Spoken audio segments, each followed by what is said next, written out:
Kisah Legenda Keris Nogososro dan Sabuk Inten. Selamat menikmati.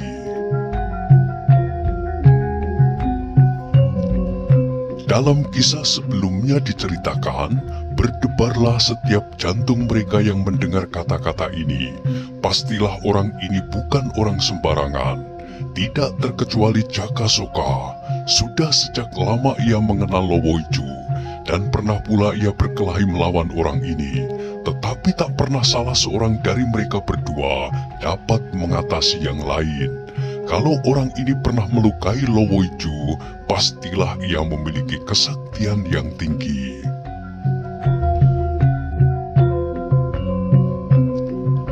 Kemudian terdengarlah Lowoiju melanjutkan kata-katanya.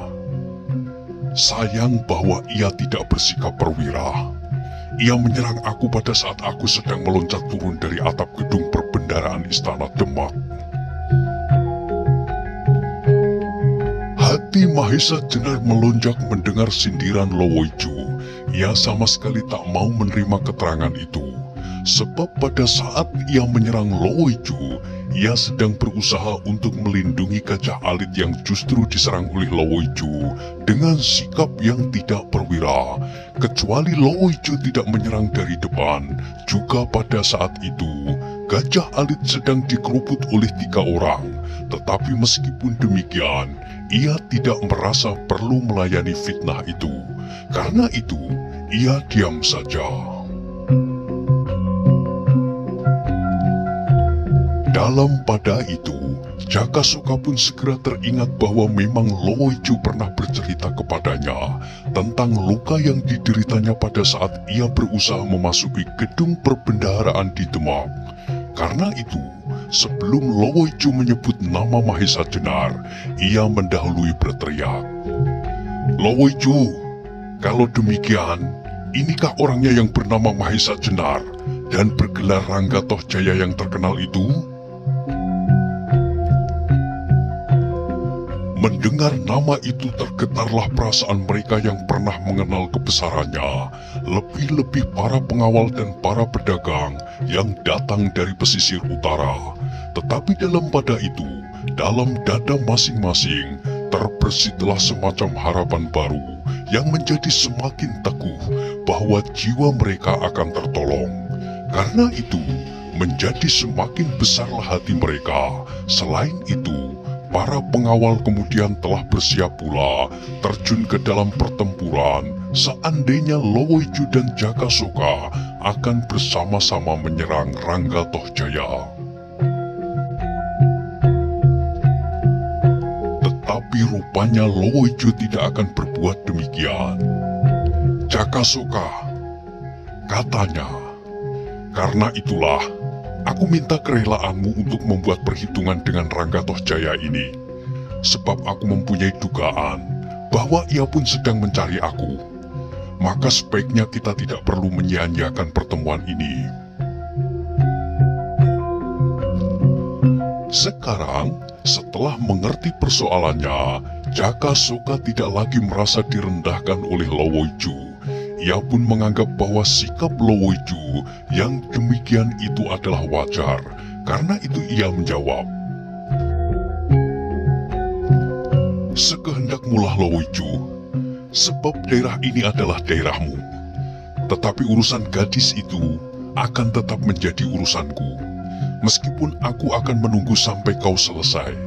Kalau kau tak berhasil dalam usahamu untuk membalaskan dendam adikmu, aku akan juga membuat perhitungan dengan orang ini, sebab ia dengan sengaja telah mempermainkan aku ketika ia bersama-sama dengan para pengawal yang mengerubut aku." "Bagus, sekarang minggirlah," desis Lowoiju. Sesudah itu, maka Lowoiju menghadap ke arah Mahesa Jenar. Matanya yang sudah memancarkan kekejaman serta kebengisan itu menjadi bertambah mengerikan.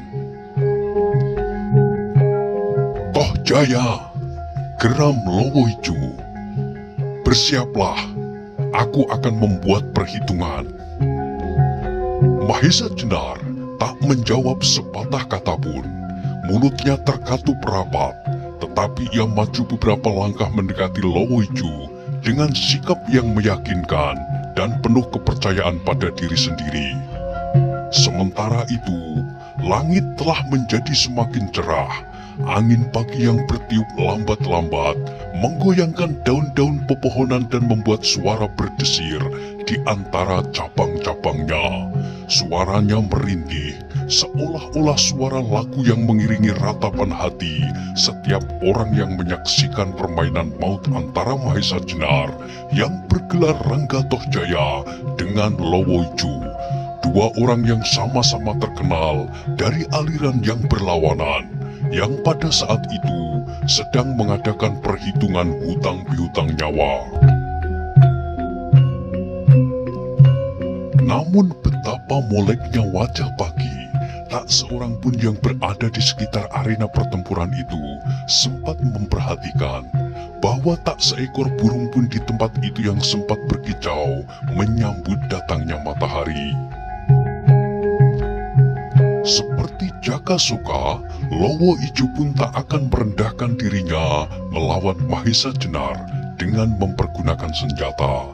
Tetapi setelah ia mengembalikan tongkat hitam Jakasuka, ia tidak menitipkan belati panjangnya, melainkan dengan kekuatan jari-jarinya, belatinya itu dipatahkan dan kemudian dilemparkan jauh-jauh. Mau tidak mau, mereka yang menyaksikan pertunjukan itu hatinya terguncang. Segera setelah itu, maka dengan suatu suitan nyaring, Lowoiju mulai menyerang lawannya. Kedua tangannya direntangkan dan jari-jarinya siap merobek tubuh lawannya. Dengan suatu loncatan yang dahsyat, ia menyambar kepala Mahesa Jenar. Mahesa Jenar sadar bahwa apabila serangan ini mengenai sasarannya, maka ia yakin bahwa kepalanya akan dapat berlubang sedalam jari. Sebelum ini, Mahesa Jenar pernah bertempur dengan Lowoiju. Karena itu ia tidak dapat mengira-ngirakan kekuatannya. Meskipun ia yakin bahwa selama ini, pastilah Lowoiju telah mendapat tambahan yang tidak sedikit.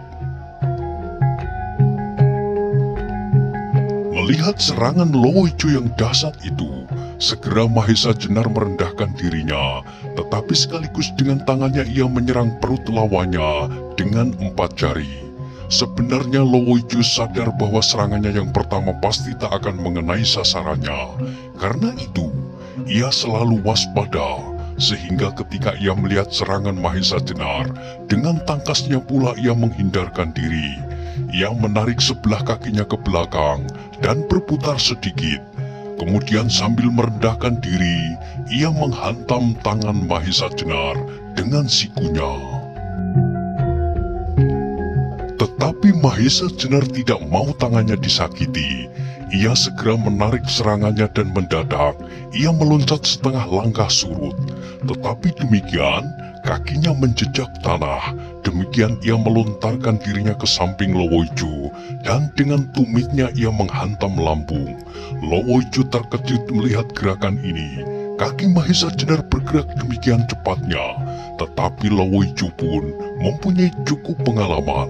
Segera ia merendah hampir rata tanah, tetapi demikianlah ia merendah, kakinya secepat kilat menyambar betis Mahesa Jenar.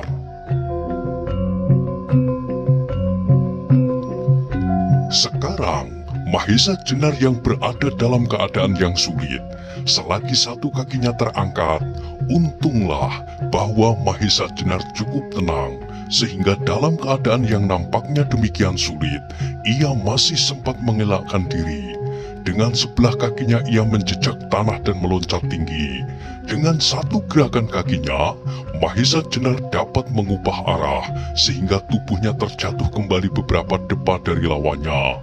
Lowoiju menjadi marah melihat serangan-serangannya yang dilakukan dengan segenap tenaganya itu sama sekali tak berhasil. Karena itu, segera ia pun menyerang kembali dengan dahsyatnya.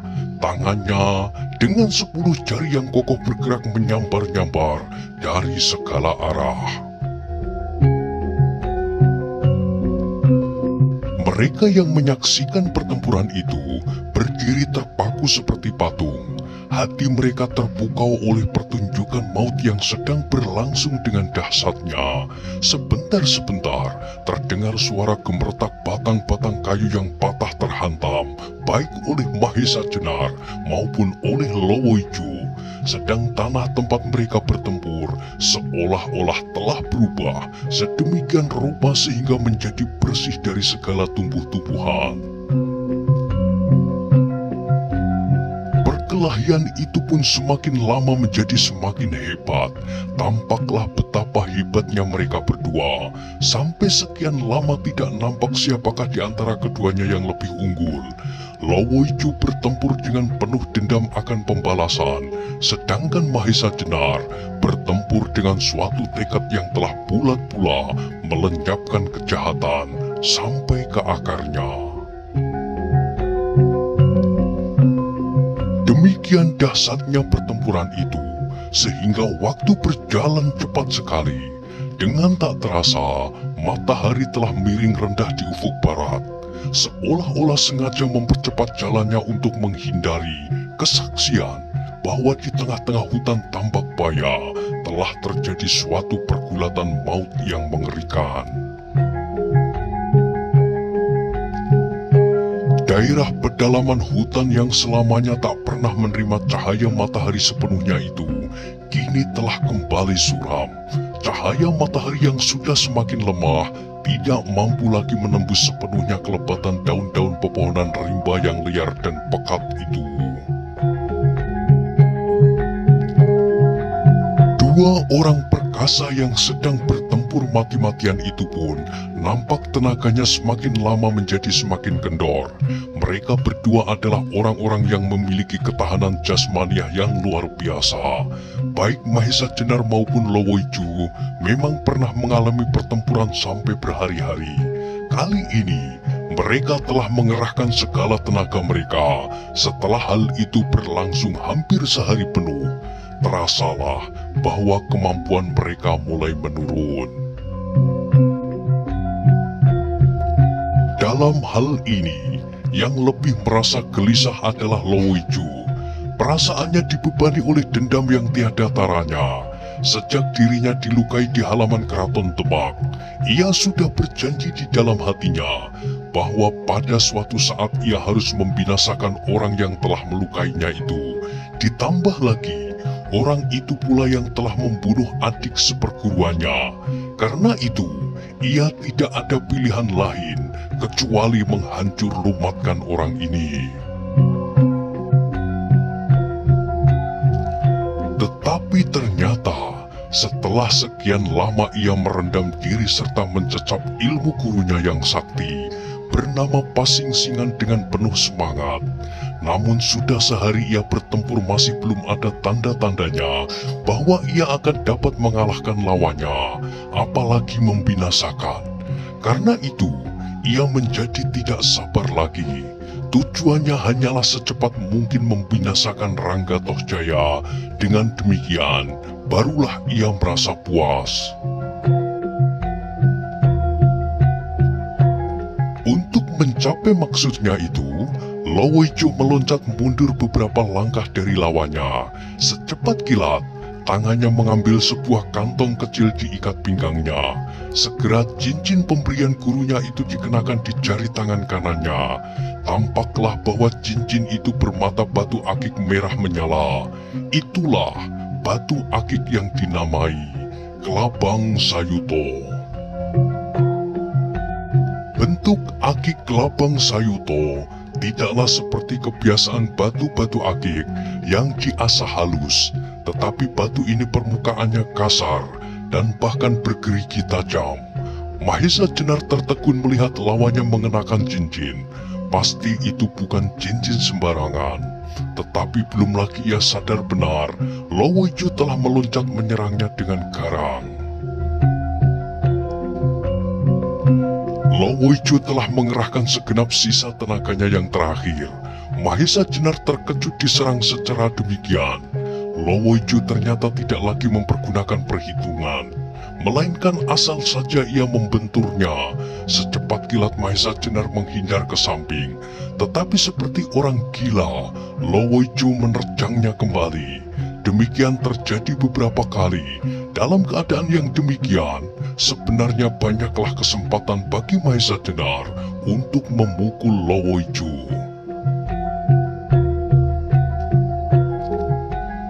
Meskipun demikian, ia masih belum mempergunakan kesempatan itu, sebab ia masih ingin mengetahui latar belakang dari tindakan-tindakan Lowoijo yang aneh itu. Sebagai seorang yang telah banyak makan garam, seharusnya Lowoijo tidaklah kehilangan akal sampai sedemikian itu. Tetapi Mahesa Jenar tidak mempunyai kesempatan untuk banyak menduga-duga maksud lawannya, sebab Lowoijo merangsang semakin hebat, sehingga akhirnya terpaksa Mahesa Jenar melayani pula dengan segenap tenaganya. Maka pertempuran itu menjadi semakin seru dan aneh. Gerak Lowoijo menjadi semakin liar dan seolah-olah membabi buta, namun tidak kurang pula berbahayanya. Akhirnya, Mahesa Jenar tak dapat lagi menahan dirinya mengalami tekanan yang gila, kasar dan liar itu. Karenanya, ketika ia melihat suatu kesempatan, maka segera ia meloncat maju, dan dengan gerakan yang dahsyat, ia menghantam pelipis lawannya. Melihat serangan yang demikian hebatnya, Lowoijo sama sekali tak berusaha menghindarkan diri. Memang kesempatan yang demikianlah yang ditunggunya setelah sekian lama ia berusaha membentur tubuh lawannya, tetapi belum berhasil. Dengan mengerahkan segala sisa tenaganya yang ada, Lowoijo melawan dengan sebuah pukulan yang dahsyat pula, menghantam tangan Mahesa Jenar. Maka terjadilah suatu benturan yang mengerikan. Mulutnya menyeringai menahan sakit, seolah-olah menjalar ke seluruh bagian tubuhnya. Sendi-sendi tulangnya seakan-akan copot dari sambungannya. Sesaat, pandangannya jadi kabur berputar-putar. Sementara itu, mereka yang menyaksikan perkelahian dahsyat itu, darahnya serasa berhenti mengalir. Ketika mereka melihat keadaan Mahesa Jenar, mereka menyaksikan suatu keadaan yang tak terduga-duga. Pada saat terjadi benturan, tubuh Mahesa Jenar tergetar hebat, sehingga ia terlempar beberapa langkah dan jatuh terguling pula. Tetapi, ketika Mahesa Jenar berusaha untuk meloncat berdiri, tiba-tiba tangan kanannya terasa pedih tak terhingga. Ketika ia mengamati tangan itu, ternyata terdapat sebuah goresan kecil. Itulah luka akibat batu akik kelabang Sayuto. Seterusnya, tidak hanya rasa pedih itu saja, tetapi tiba-tiba mengalirlah rasa dingin yang seakan-akan menjalar menurut peredaran darahnya ke seluruh tubuh, sehingga tubuhnya menjadi gemetar dan seakan-akan beku. Wajah Mahesa Jenar segera berubah menjadi pucat seputih mayat. Jaka Soka yang selama itu dengan enaknya melihat perkelahian itu, menjadi keheran-heranan juga menyaksikan akibat dari benturan itu. Lama sekali tidak menduga bahwa Mahesa Jenar yang sedemikian gagahnya, yang sudah bertempur hampir sehari penuh, dapat dirobohkan justru pada saat ia menyerang dan dibalas dengan sebuah serangan pula. Para pengawal rombongan yang merasa telah mendapat perlindungan dalam melakukan tugasnya, melihat kejadian itu dengan hati yang remuk. Pemimpin pengawal dengan tidak menghiraukan keselamatan diri, segera meloncat mendekati Mahesa Jenar yang masih terduduk dan menggigil hebat. Segera pemimpin pengawal itu berjongkok di samping Mahesa Jenar sambil meraba-raba tangannya. Tetapi ketika ia menyentuh tangan Mahesa Jenar itu, alangkah terperanjatnya. Tangan itu dingin seperti beku dan di beberapa tempat tampaklah semacam bisul-bisul yang baru tumbuh. Segera pemimpin pengawal yang tua dan berpengalaman itu mengetahui bahwa tubuh Mahesa Jenar telah terkena racun yang mengerikan.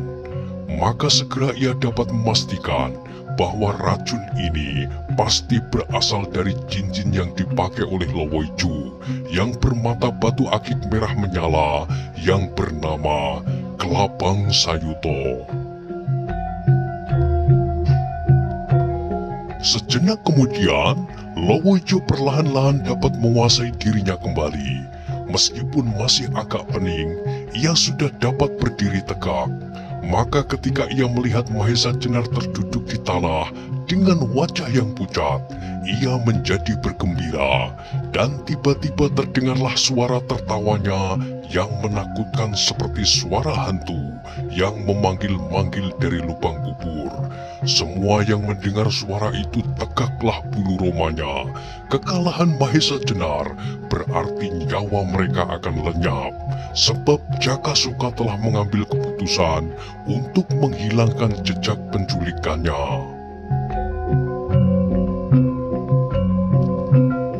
Demikian juga hati pengawal tua yang menahan tubuh Mahesa Jenar yang lemas itu. Ia menjadi sangat sedih, bukan karena takut menghadapi kematian yang sudah membayang di matanya, tetapi hatinya menjadi pedih sekali bahwa kemungkinan besar jiwa Mahesa Jenar, seorang pahlawan yang tanpa menghiraukan dirinya, telah berusaha menyelamatkan rombongan yang sebenarnya menjadi tanggung jawabnya, tak akan tertolong lagi. Lebih-lebih ketika diingatnya bahwa Lowoiju telah melakukan perbuatan yang curang dan keji dengan mempergunakan racun yang keras sekali untuk menumbangkan lawannya. Maka, hati pengawal tua itu serasa menyala dibakar oleh kemarahan. Ia sudah mengambil keputusan untuk melawan sampai mati, seperti serangga menjelang api. Tetapi ketika ia akan bangkit dan melawan dengan mengamuk sejadi-jadinya, tiba-tiba terasa hawa yang hangat mengalir dalam tubuh Mahesa Jenar. Mahesa Jenar terkejut, tetapi ia tetap menahan dirinya. Hawa yang hangat itu ternyata mengalir semakin deras dan bahkan hampir mencapai titik panas tubuh yang wajar. Timbullah berbagai pertanyaan dalam dirinya. Apakah yang akan terjadi dengan Mahesa Jenar ini? Sebentar kemudian, bahkan panas itu dengan cepat naik melampaui batas panas tubuh yang biasa. Hal ini menjadikan pengawal tua itu semakin bingung. Apalagi sampai sekian lama, Mahesa Jenar sendiri seolah-olah pingsan dan tidak bergerak sama sekali. Memang Mahesa Jenar pada saat itu sedang kehilangan tenaga. Batu akik Kelabang Sayuto itu mempunyai kekuatan mirip dengan bekerjanya racun. Bahkan hampir sekuat racun bisa ular gundala wereng. Sehingga tubuh yang dikenainya, meskipun hanya sekures kecil, akan menjadi bengkak-bengkak seperti ditumbuhi oleh beribu-ribu bisul. Kemudian tubuh itu akan lemas dan mengalami kelumpuhan menyeluruh dan akhirnya disusul dengan kematian dalam waktu yang singkat. Tetapi ketika kekuatan akik Kelabang Sayuto itu sedang bekerja di dalam tubuh Mahesa Jenar dengan mengikuti peredaran darah, tiba-tiba terjadilah suatu benturan yang dahsyat di dalam tubuh itu. Sebab pada saat itu, ketika tersentuh rangsangan dari luar, bisa ular gundala seta yang ada dalam tubuhnya mulai bekerja pula. Dalam pergolakan itu timbullah panas, sehingga tubuh Mahesa Jenar menjadi melampaui titik panas yang tak wajar. Bisa ular gundala seta mempunyai khasiat yang luar biasa. Lebih-lebih ular ini adalah senjata Wisnu untuk melawan Kala, lambang dari keangkara murkaan. maka sedikit demi sedikit bisa ular Gundala Seta yang memang sudah ada di dalam tubuh Mahesa Jenar itu mendesak lawannya, menawar racun Aki Kelabang Sayuto. Dengan demikian, tubuh Mahesa Jenar menjadi berangsur-angsur baik kembali. Meskipun demikian, Mahesa Jenar adalah orang yang cerdik. Ia tidak segera menunjukkan keadaan itu, sebab apabila sampai diketahui bahwa ia berangsur-angsur baik, tidak mustahil Lowoijo akan segera bertindak, membinasakannya sekaligus. Dalam hal yang demikian, ia masih saja berpura-pura tidak sadarkan diri dan membiarkan tubuhnya ditahan oleh pengawal tua itu. Lowoijo dengan dada menengadah memandang tubuh Mahesa Jenar. Matanya memancarkan kepuasan hatinya. Ia tertawa berkepanjangan sampai Jaka Soka membentaknya. "Hai kelelawar hijau yang busuk, jangan kau tertawa demikian. Aku bisa jadi pening mendengar suaramu yang memuakkan itu."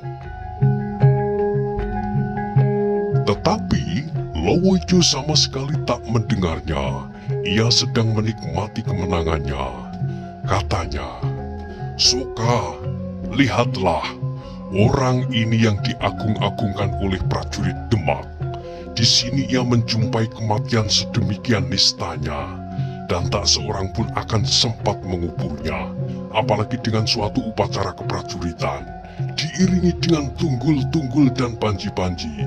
Sebab orang-orang lain pun segera akan mengalami nasib yang sama karena tanganmu."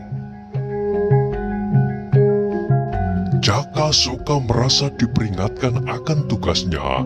Segera ia pun tersenyum aneh, sedangkan matanya yang redup membayangkan tuntutan maut yang mengerikan.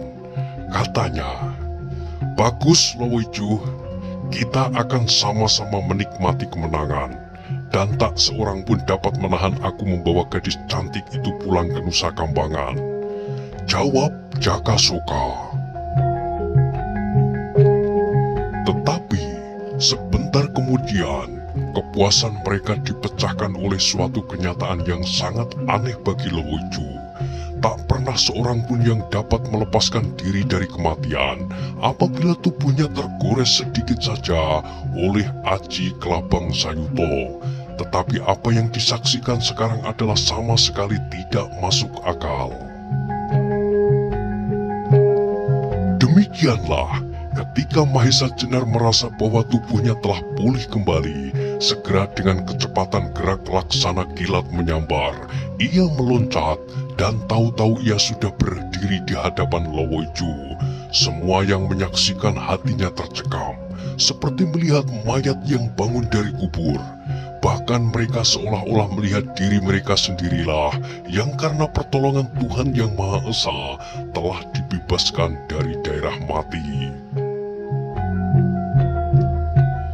Mahesa Jenar di samping rasa syukur yang tak terhingga bahwa lantaran sahabat karibnya Kiai Ageng Selo, ia telah menerima anugerah Tuhan yang telah membebaskannya dari pengaruh segala macam bisa.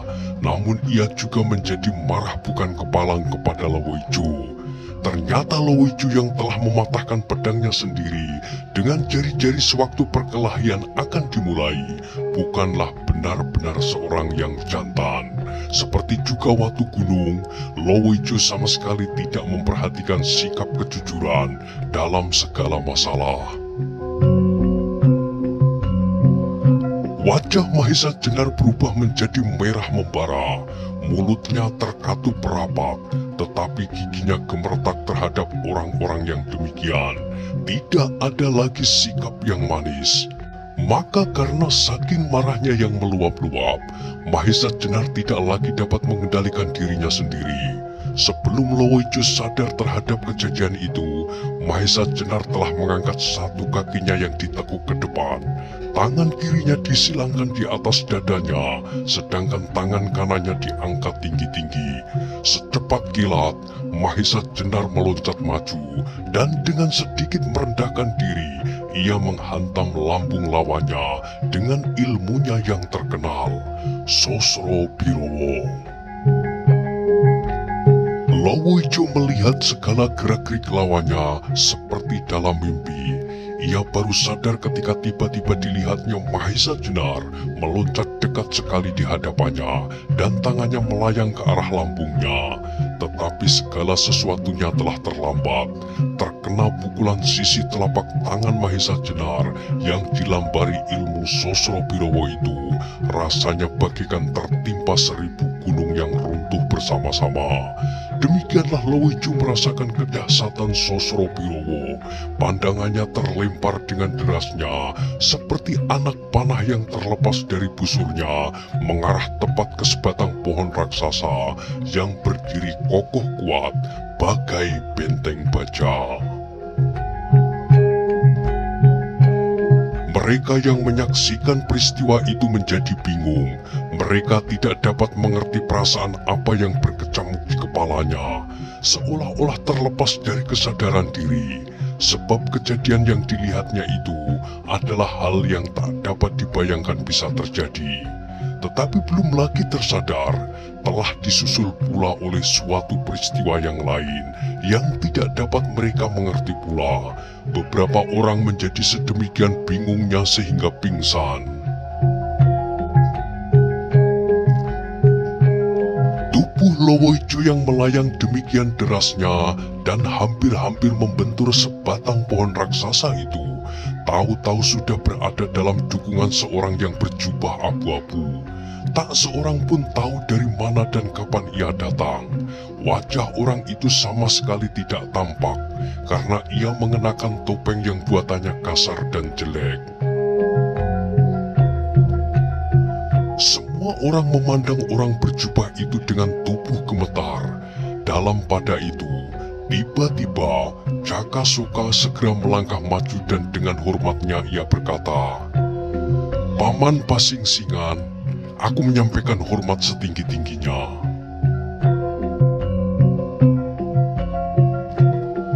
Pasingsingan, nama itu mendengung kembali di telinga Mahesa Jenar.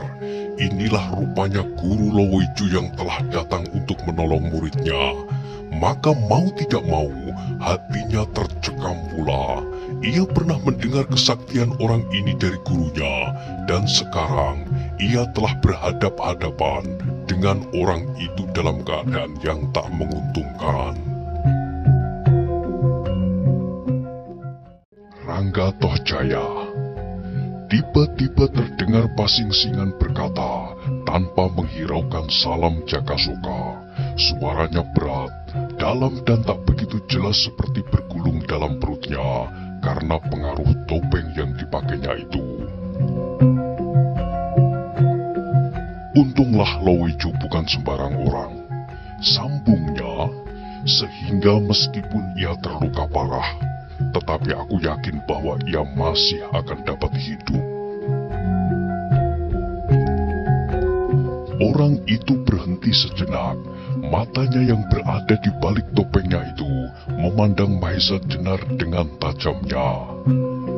Hal itu adalah karena pertolonganku. Pasingsingan melanjutkan, kalau tidak, ia pasti sudah binasa terbentur pohon ini. Karena itu, kau aku anggap telah melakukan pembunuhan atas muridku. Kembali hati Mahesa Jenar melonjak. Ia tahu apa arti kata-kata itu. Dalam hal yang demikian, tiba-tiba ia teringat kepada almarhum kedua gurunya yang merupakan angkatan yang sama dengan Pasingsingan itu. Kalau saja mereka masih ada, pasti mereka tidak akan membiarkannya berhadap-hadapan sendiri. Tetapi sekarang, ia seorang diri menghadapinya. Sebagai seorang prajurit, pastilah Mahesa Jenar tidak selalu menggantungkan dirinya kepada orang lain. Karena itu, meskipun ia tahu bahwa kekuatannya tak seimbang, ia bertekad untuk melawan mati-matian. Maka segera kembali ia memusatkan pikiran, mengatur jalan pernafasannya, dan mengumpulkan segala tenaganya pada sisi telapak tangannya, meskipun ia belum bersikap. Tiba-tiba terdengarlah pasing-singan mendengus lewat hidungnya. Kalau Sosro Birowo itu gurumu yang mempergunakan, barangkali aku harus berpikir bagaimana untuk menghindarinya. Tetapi kalau hanya kau yang akan mencobakan pada tubuhku, barangkali sebaiknya aku menyediakan diri sebelum aku membunuhmu. Mendengar kata-kata pasing-singan itu, mau tidak mau hati Mahesa Jenar bergetar hebat, bukan karena ia takut mati, tetapi kematian yang demikian pada saat ia diperlukan untuk melindungi suatu rombongan yang akan binasa adalah sayang sekali. Tetapi apa boleh buat, sementara itu tampaklah pasing-singan bergerak maju. Selangkah demi selangkah ia mendekati Mahesa Jenar tanpa meletakkan Lowoiju dari dukungannya.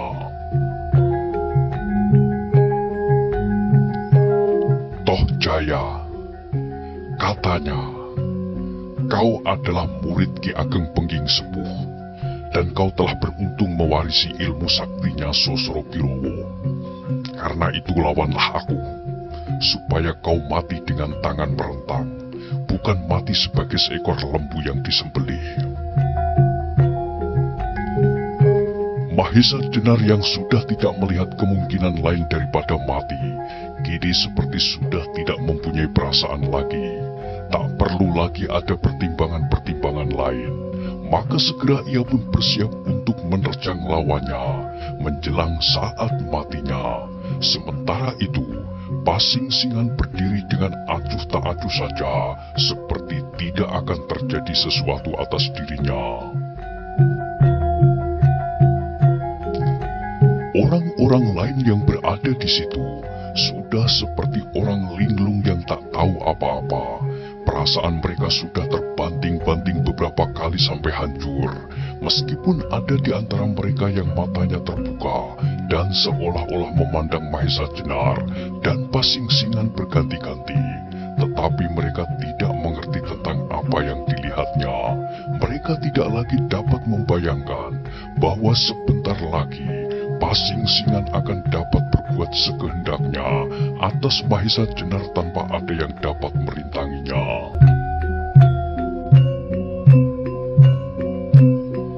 Tetapi sesaat kemudian, mereka dikejutkan oleh suara berdentangnya orang menebang pohon. Ini adalah suatu keanehan baru. Sesudah bertubi-tubi terjadi peristiwa-peristiwa yang aneh berturut-turut. Pada saat itu, meskipun matahari belum tenggelam, tetapi sinarnya sudah demikian lemahnya, sehingga tidak dapat lagi menembus rimbunya daun-daun pepohonan rimba, sehingga di dalam hutan itu sudah menjadi agak gelap. Pada saat yang demikian, tidaklah biasa seseorang menebang pohon. Apalagi di tengah hutan tambak baya, orang-orang yang mencari kayu, baik kayu bakar maupun untuk perumahan, tidak akan menebang kayu di tengah rimba yang demikian lebatnya. Lebih-lebih tidak jauh dari tempat itu, baru saja terjadi pertarungan yang dahsyat antara Mahesa Jenar dan Lowoiju. Berkali-kali terdengar Lowoiju bersuit atau berteriak nyaring. Mustahil kalau suara-suara itu tak didengarnya. Tetapi ternyata suara itu terus terdengar, bahkan semakin lama semakin jelas. Makin nyatalah bahwa sumber suara itu tidak begitu jauh. Yang lebih mengherankan lagi, suara berdentangnya pohon yang ditebang itu bagaikan nada-nada lagu yang mempesona. Rupanya pasing-singan heran juga mendengar suara itu. Diangkatnya wajahnya yang terlindung di balik topengnya, dan tampaklah ia mendengarkan suara itu dengan seksama. Dalam keadaan yang demikian, suasana berubah menjadi sunyi. suara berdentangnya pohon di tebang itu menjadi bertambah jelas, seakan-akan memenuhi seluruh rimba. Gemanya bersahut-sahutan di segala arah, sehingga amat sulitlah untuk mengetahui dengan pasti sumber suara itu. Sebentar kemudian suara itu menjadi agak kendor dan semakin perlahan-lahan pula. Tetapi sementara itu disusulah dengan mendengungnya suara baru yang juga seharusnya tak mungkin terjadi. Di tengah-tengah rimba yang liar pekat dan yang diliputi oleh suasana perkelahian dan hawa pembunuhan itu, menggemalah sebuah lagu. Dandang gula yang diungkapkan oleh sebuah suara yang indah, lagu itu sedemikian mempesona, sehingga semua orang yang mendengarnya menjadi lupa akan segala-galanya, kecuali lagu itu sendiri. Jaka Soka dan Mahesa Jenar adalah orang yang cukup masak, tetapi meskipun demikian tampak juga bahwa mereka dihinggapi oleh perasaan-perasaan yang aneh. Dandang gula itu terdengar begitu jelas sehingga kata demi kata dapat dimengerti dengan baik. Bunyi syair dari tembang itu adalah: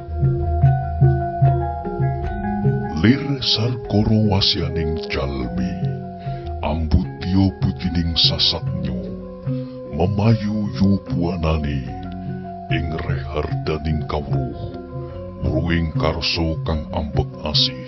Sih pikunani karyo, brasto ambek dudu, mangenep nenging cipto, roh unggayaning tindak kang ololan becik, memuji tias raharjo. Tak seorang pun yang mengetahui tanggapan Pasingsingan atas lagu itu dengan pasti, sebab wajah itu tertutup oleh kedok. Tetapi melihat sikapnya, ia sama sekali tidak senang mendengarnya, meskipun lagu itu dibawakan oleh suara yang merdu dan syairnya mengandung nasihat yang baik, sebagaimana seseorang harus berusaha menyelamatkan dunia ini dengan banyak memiliki pengetahuan yang luas tentang cinta manusia untuk memberantas kejahatan, serta dengan mengendapkan cipta untuk mengetahui batas antara baik dan buruk, disertai doa kepada Tuhan untuk kebahagiaan. Kemudian malahan Pasingsingan menjadi gelisah ketika ia mendengar lagu itu diulang kembali. Akhirnya tiba-tiba ia berputar menghadap ke utara dan dengan garangnya ia menggeram. Sedang kata-katanya sangat mengejutkan mereka yang mendengarnya, seperti halilintar meledak di atas kepala masing-masing, termasuk Mahesa Jenar dan Jaka Soka. Setan tua, apa maksudmu mengganggu urusanku? Baiklah, hanya sayang kali ini aku tidak ada waktu untuk melayanimu. Karena itu, lain kali aku akan menemuimu. Kalau aku tidak sedang membawa beban seperti kali ini. Sampai ketemu Pandanalas, kata Pasingsingan. Setelah itu, tanpa diketahui arahnya, tahu-tahu Pasingsingan telah lenyap dari pandangan mereka beserta Lowoiju. Lenyapnya Pasingsingan itu tidak begitu menarik perhatian Mahesa Jenar dan Jaka Soka. Seperti berjanji, mereka setelah mendengar nama Pandanalas segera meloncat ke utara, ke arah mana Pasingsingan tadi menghadap. Mereka menduga bahwa dari sanalah sumber suara tadi datangnya, sebab kebetulan Mahesa Jenar dan Jaka Soka berbareng ingin melihat wajah orang aneh itu. Tetapi setelah agak jauh mereka menyusup, yang mereka temui hanyalah bekas luka pada pokok sebuah pohon raksasa. Meskipun mereka hanya menemui bekasnya saja, namun telah cukup menggetarkan hati mereka, sebab menurut pendengaran mereka, waktu Ki Ageng Pandanalas menebang pohon itu hanyalah sebentar saja, sedang yang mereka lihat bekasnya adalah luar biasa, sebatang pohon raksasa yang besarnya lebih dari 4 pemeluk, ternyata telah luka hampir separuhnya, sedang tatal kayu bekas tebangan itu berbongkah-bongkah hampir sebesar kepala anjing. Sungguh mengagumkan, apalagi ketika di samping pohon itu yang mereka ketemukan hanyalah sebuah kampak kuno dari batu yang diikat pada setangkai dahan basah sebagai pegangannya. Luar biasa, desis Jakasoka. Mahesa Jenar mengangguk mengiyakan. Aku tidak dapat mengira kekuatan apa yang telah membantu orang itu, sehingga ia dapat berbuat sedemikian mengagumkan. Jakasoka tidak menjawab. Tampaknya ia sedang berpikir keras. Akhirnya setelah dipertimbangkan bolak-balik, ia mengambil keputusan untuk meninggalkan tempat itu, serta mengurungkan maksudnya menculik gadis yang memiliki keris sigar penjalin milik Ki Ageng Pandan Alas. Katanya kemudian kepada Mahesa Jenar, "Mahesa Jenar, ternyata aku salah duga kepadamu. Karena itu baiklah, kali ini aku mengaku kalah dan mengurungkan niatku menculik gadis cantik itu. Aku merasa bersyukur bahwa kau tidak mempergunakan ilmumu yang menurut Paman Pasingsingan disebut Sosro Birowo ketika melawan aku. Kalau demikian halnya, maka aku kira aku pun akan jadi lumat. Juga benar apa yang dikatakan oleh Lowoijo, bahwa Pandan Alas benar-benar berada di segala tempat. Sekarang baiklah, aku pergi dulu. Sampai lain kali."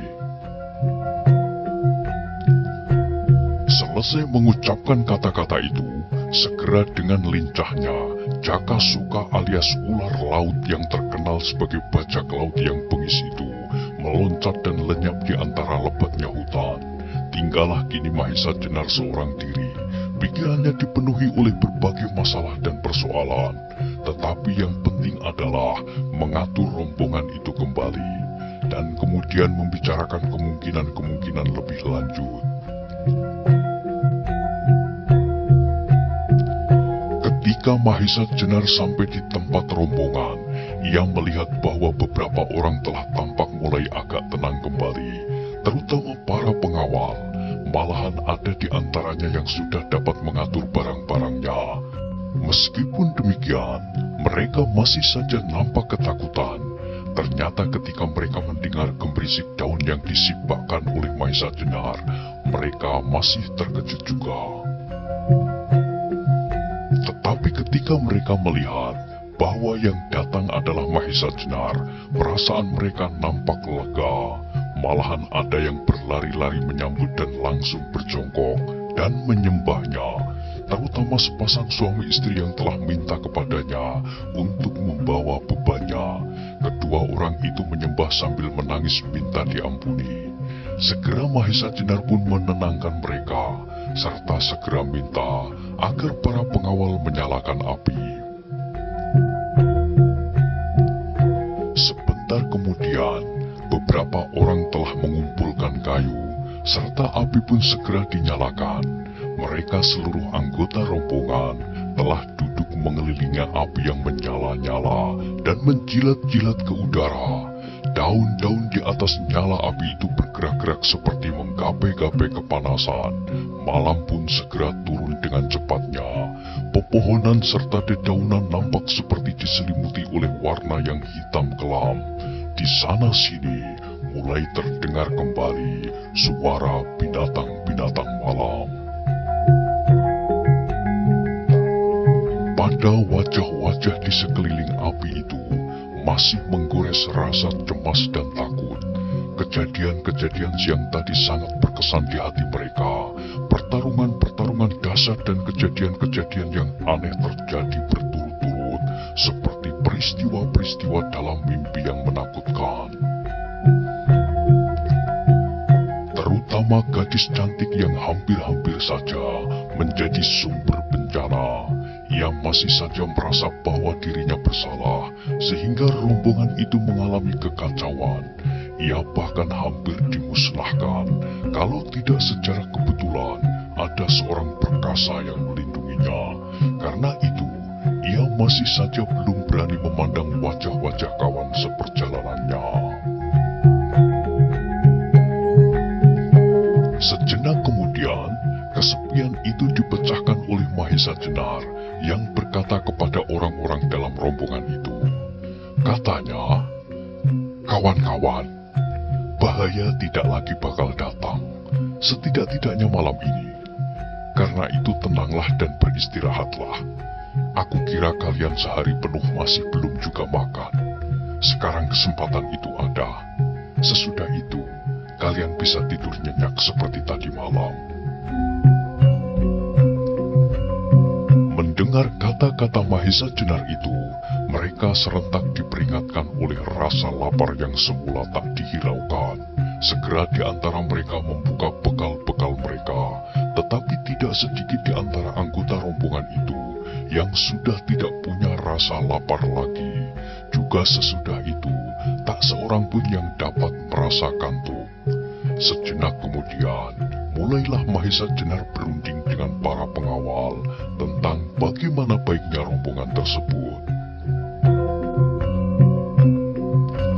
Menurut pendapat Mahesa Jenar, sebaiknya rombongan itu tidak meneruskan perjalanan, sebab kalau pada langkah pertamanya mereka sudah menemui kesulitan, kelanjutannya pun akan tidak menguntungkan. Kemungkinan-kemungkinan yang tak menguntungkan adalah banyak sekali. Lowoiju terang bahwa ia tidak berdiri sendiri. Ia adalah seorang pemimpin dari sebuah gerombolan yang cukup besar. Hanya sekarang gerombolan itu seakan-akan sedang dibekukan. Tetapi kalau sampai mereka mendengar bahwa kepala mereka dilukai, mereka pasti tidak akan tinggal diam. Karena itu, selagi masih ada waktu, sebaiknya rombongan itu besok pagi berangkat kembali ke tempat semula. Tak seorang pun di antara mereka yang dapat menolak pendapat ini. Memang pada umumnya, mereka telah dihinggapi perasaan takut yang luar biasa. Untunglah bahwa pada saat itu datang Mahesa Jenar menolong mereka. Kalau tidak, mereka pasti sudah jadi bangkai. Tetapi dalam suasana yang demikian, mendadak gadis cantik yang merasa dirinya bersalah berkata kepada Mahesa Jenar, "Tuan, aku terpaksa tidak dapat menerima saran Tuan untuk kembali, sebab aku memang tidak punya tempat untuk kembali. Tetapi aku juga tidak dapat memaksa rombongan ini berjalan terus. Karena itu, baiklah kalau rombongan ini berjalan kembali dengan para pengawal. Aku akan berjalan sendiri melanjutkan perjalanan ke Bliridan. Hanya sebagai bekal perjalanan, aku minta kerisku tadi dikembalikan kepadaku. Sebab kalau aku bertemu seorang seperti pemuda yang akan menculik aku, sebaiknya lah kalau aku bunuh diri." Gadis itu mengucapkan kata-katanya dengan mata sayu diwarnai oleh hatinya yang putus asa. Ia merasa tidak berhak lagi berkumpul dengan orang-orang serombongannya, sebab ia telah merasa berbuat kesalahan yang tak termaafkan. Mahesa Jenar dan beberapa orang tampak mengerutkan keningnya. Memang dalam keadaan terjepit, ada di antara mereka yang sampai hati mengumpati gadis itu. Tetapi dalam keadaan yang demikian, timbul pulalah perasaan iba terhadapnya. Gadis itu menundukkan kepalanya semakin dalam, matanya yang bulat, nampak mengambang air mata yang ditahan sekuat-kuatnya. "Tak ada jalan buat kembali," ujarnya lirih. Dalam kata-kata itu, ternyata bahwa ada sesuatu rahasia yang menyelubungi diri gadis itu. Tiba-tiba Mahesa Jenar ingin mengetahui lebih banyak lagi tentang diri gadis itu, yang sampai saat itu masih belum dikenal namanya. "Siapakah sebenarnya kau ini?" tanya Mahesa Jenar kemudian. "Serta apakah hubunganmu dengan Ki Ageng Pandan Alas?" Gadis itu mengangkat mukanya sedikit. Jawabnya, "Tuan, Sebenarnya aku sama sekali tidak mengenal siapakah Ki Ageng Pandan Alas itu. Kalau aku memiliki keris yang Tuan hubungkan dengan nama Pandan Alas, adalah di luar pengetahuanku. Aku menerima keris itu dari almarhum ibuku, sedangkan ibu menerimanya dari kakek, seorang petani miskin yang sedang merantau mencari daerah baru. Dan sekarang menurut almarhum ibuku, kakek itu tinggal di daerah Pliritan, dan sama sekali tak bernama Pandan Alas, tetapi bernama Ki Santanu. Sedangkan aku sendiri dinamai oleh ayahku, Rara Wilis. Mahesa Jenar mendengarkan jawaban gadis yang bernama Rara Wilis itu dengan seksama. Pengakuannya bahwa ia sama sekali tak mengenal Ki Ageng Pandan Alas semakin menarik perhatian Mahesa Jenar. Mendadak berkilatlah dalam hatinya suatu keinginan untuk mengetahui rahasia yang menyelubungi gadis itu. Sehingga berkatalah Mahesa Jenar, "Bapak-bapak para pengawal, serta saudara-saudara seperjalanan, barangkali aku mempunyai suatu cara yang dapat memenuhi kehendak kalian. Sebaiknya kalian kembali dengan para pengawal. Mungkin tak akan banyak menemui halangan. Sedangkan gadis ini yang bersikeras hendak melanjutkan perjalanan dan menemui kakeknya, biarlah aku antarkan saja. Sebab perjalanan ke Pliritan bukanlah suatu pekerjaan yang ringan." Mendengar kata-kata Mahesa Jenar itu, melonjaklah kegirangan di hati Rara Wilis. Tiba-tiba matanya yang berkaca-kaca itu jadi berkilat-kilat. Tetapi sebentar kemudian, kembali perasaan kegadisannya menguasai dirinya, sehingga wajahnya jadi kemerah-merahan, serta kembali ia menundukkan mukanya. Mahesa Jenar pun menangkap perubahan wajah Rara Wilis, dan tidak disadarinya, hatinya pun berguncang. Sebaliknya beberapa orang lain menjadi kecewa mendengar keputusan Mahesa Jenar untuk tidak menyertai mereka kembali. Sebab bersama-sama dengan Mahesa Jenar, mereka semua merasa bahwa keamanan mereka terjamin.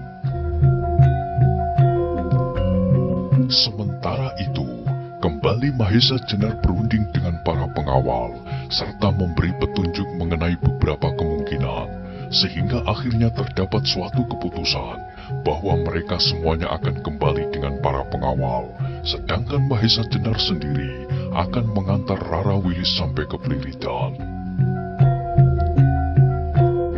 Demikianlah pada malam itu hampir tak seorang pun dapat tidur, kecuali beberapa orang, karena lelah, lahir dan batin, seakan-akan terlena sambil bersandar di pokok pepohonan. Berbeda dengan siang tadi, di mana hari seakan-akan berlari demikian cepatnya. Malam itu, rasa-rasanya tak bergerak. Suara binatang malam, serta desiran angin rimba terasa sangat menjemukan dan menakutkan. Mereka semua mengharap agar malam lekas berakhir, sehingga cepat-cepat mereka dapat pergi meninggalkan tempat yang mengerikan itu. Baru setelah mereka mengalami kejemuan yang luar biasa, terdengar ayam rimba berkokok bersaut-sautan. Dari celah-celah kelebatan dedaunan hutan, tampaklah membayang warna merah di langit. Segera orang-orang itu semua mengatur barang-barangnya dan menyiapkan diri untuk menempuh perjalanan yang berlawanan dengan yang ditempuhnya kemarin.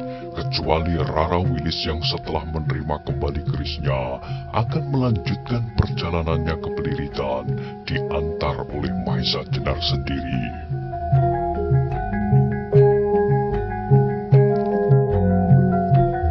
Maka setelah semuanya bersiap, serta setelah para pengawal dan mereka yang mengadakan perjalanan sekali lagi mengucapkan terima kasih kepada Mahesa Jenar, mulailah mereka berangkat kembali. Di depan sendiri berjalan pengawal tua itu dengan senjata di tangan. Baru setelah rombongan itu lenyap di balik pepohonan, Rara Wilis beserta Mahesa Jenar pun berangkat melanjutkan perjalanan ke barat, ke daerah Pliritan.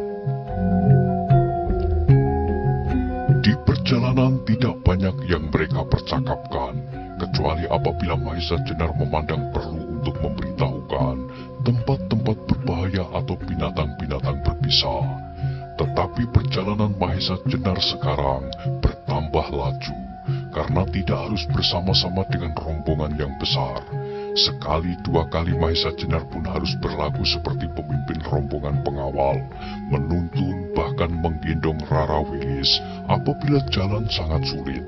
Meskipun keduanya agak segan-segan, tetapi terpaksalah hal itu dilakukan, sebab memang sekali dua kali mereka menjumpai rintangan yang berat. Demikianlah mereka berjalan terus seakan-akan tak mengenal lelah. Bagi Rara Wilis, perjalanan ini meskipun melewati daerah hutan yang tak kalah liarnya dengan yang ditempuh kemarin, tetapi rasanya tidak begitu berat. Bahkan setelah lebih dari setengah hari ia berjalan, sama sekali tak terasa lelah olehnya, haus ataupun lapar. Perjalanan yang begitu sulit itu bagikan sebuah tamasya. Di antara kehijauan ladang serta keindahan taman, gemerisik daun kering yang dilemparkan oleh angin terdengar merdunya. Rara Wilis sendiri tidak begitu menyadari kenapa hatinya menjadi sedemikian bening dan cerah. Tidak banyak hal yang mereka temui di perjalanan. Ketika malam datang, mereka beristirahat di bawah sebuah pohon yang cukup besar. Setelah rumput-rumput liar di bawah pohon itu dibersihkan, segera Rara Wilis merentangkan tikarnya, sedangkan Mahesa Jenar mengumpulkan kayu dan kemudian menyalakan api. Malam itu pun dilampauinya dengan tak ada sesuatu yang terjadi. Pagi-pagi setelah mereka mempersiapkan diri, segera perjalanan pun dilanjutkan. Perjalanan itu masih harus melampaui satu malam lagi. Maka pada hari ketiga itu, Rara Wilis serta Mahesa Jenar menempuh perjalanan yang terakhir untuk mencapai daerah Bliritan. Demikianlah, ketika matahari telah miring ke barat, hutan Tambak Baya semakin lama semakin bertambah tipis. Pepohonan tidak lagi selebat dan liar seperti daerah pedalaman. Sementara itu terasa debaran jantung yang aneh dalam dada Rara Wilis. Telah lebih 10 tahun ia tak berjumpa dengan kakeknya. Sekarang ia ingin mencarinya di daerah yang tak dikenalnya. Nah, bagaimanakah kisah selanjutnya? Silahkan ikuti terus kisah legenda Keris Nogososro dan Sabuk Inten pada episode berikutnya. Sampai jumpa.